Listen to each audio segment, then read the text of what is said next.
Figuring out who to vote for is by no means an easy task. We need to have some way of treating it like a job interview.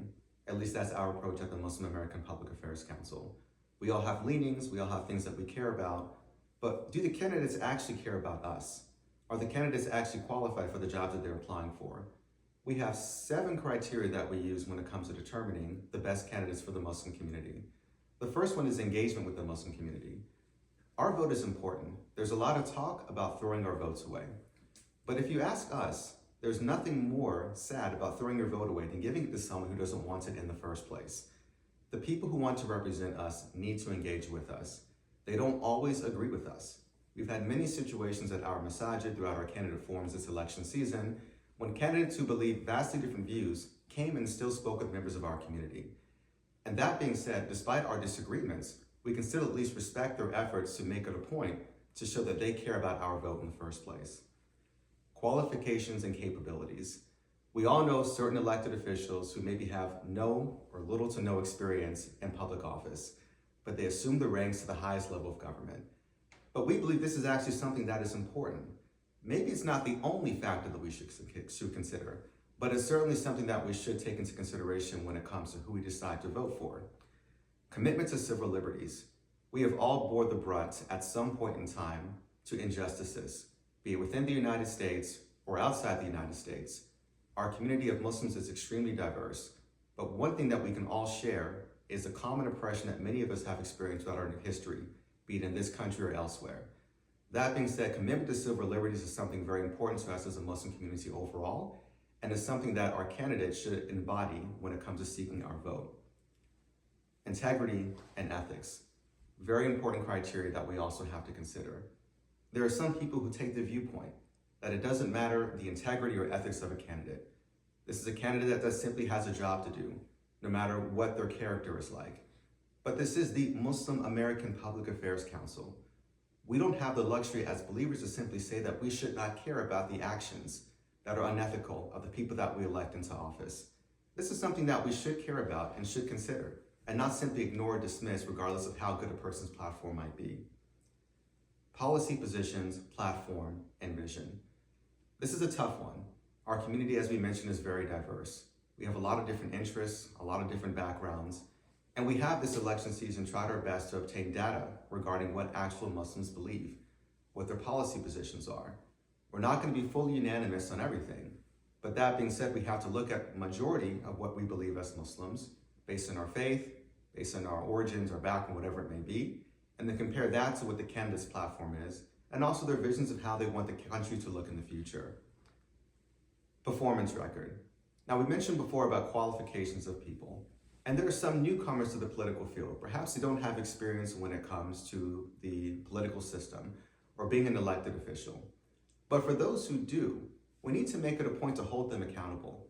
There aren't too many opportunities that we have to hold our elected officials accountable. Fortunately, for most positions in government, there are term limits. So if a candidate is coming back to us and asking for us to support them to keep their job, we should look at their record in terms of what they've done for us.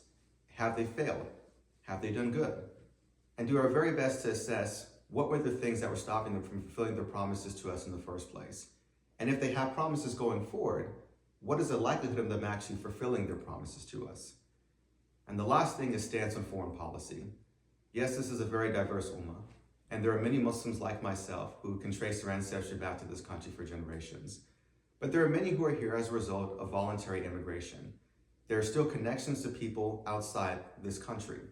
And even for a Muslim like myself, while I may have my familial ancestry within this country, that does not stop me from feeling for my Muslim brothers and sisters in other parts of the world. There are so many things that I see going on in many parts of the ummah that I saw within my people going back just a few generations.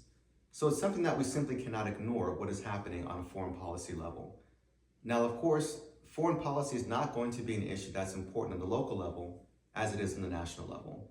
And when it comes to all the criteria that I just mentioned, they're going to be weighted differently depending on the different office that is being sought for. So yes, it's always going to be important, even at the local level. Sure, maybe your local council member, your local town council member, city council member is not making foreign policy decisions.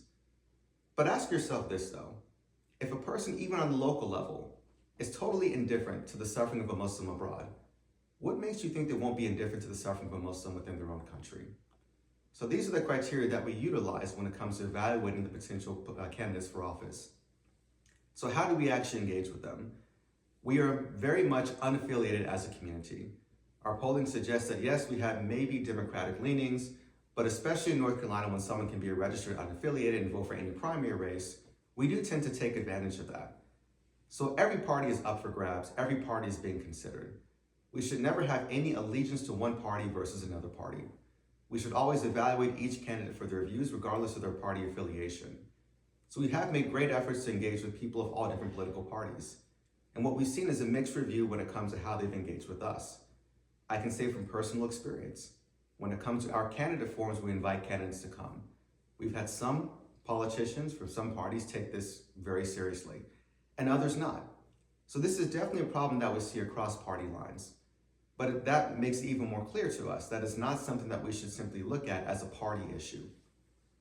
When it comes to dealing with the candidates, we always do our very best to present ourselves as Muslims as we should. We are very inviting. We understand there are some political candidates who have not wanted to attend our candidate forums for no other reason than fear of being badgered, for fear of being harassed by members of our congregations. But we have made it our promise and our pledge to every candidate who comes that they will be treated with the utmost respect. The same kind of respect that the Prophet Muhammad ﷺ treated his adversaries. So this is something also that's very important. There are no excuses for people not to engage with our community when it comes down to it. We evaluate the candidates, we look at their platforms, we meet with them, and then we come together to make a decision as to who we are actually going to endorse. Now, full disclosure, as I mentioned, we are very diverse. And even within our own organization, we have disagreements as to who we are going to endorse as a candidate. But nevertheless, we make it our heartfelt effort, we make it a very big effort to make sure that whatever decision that we decide is based on sound criteria, objective criteria, the same way that people evaluate a person for a job. Yes, we have certain leanings, but the overall focus that we always have is not what's best for one individual, but what is best for our entire community.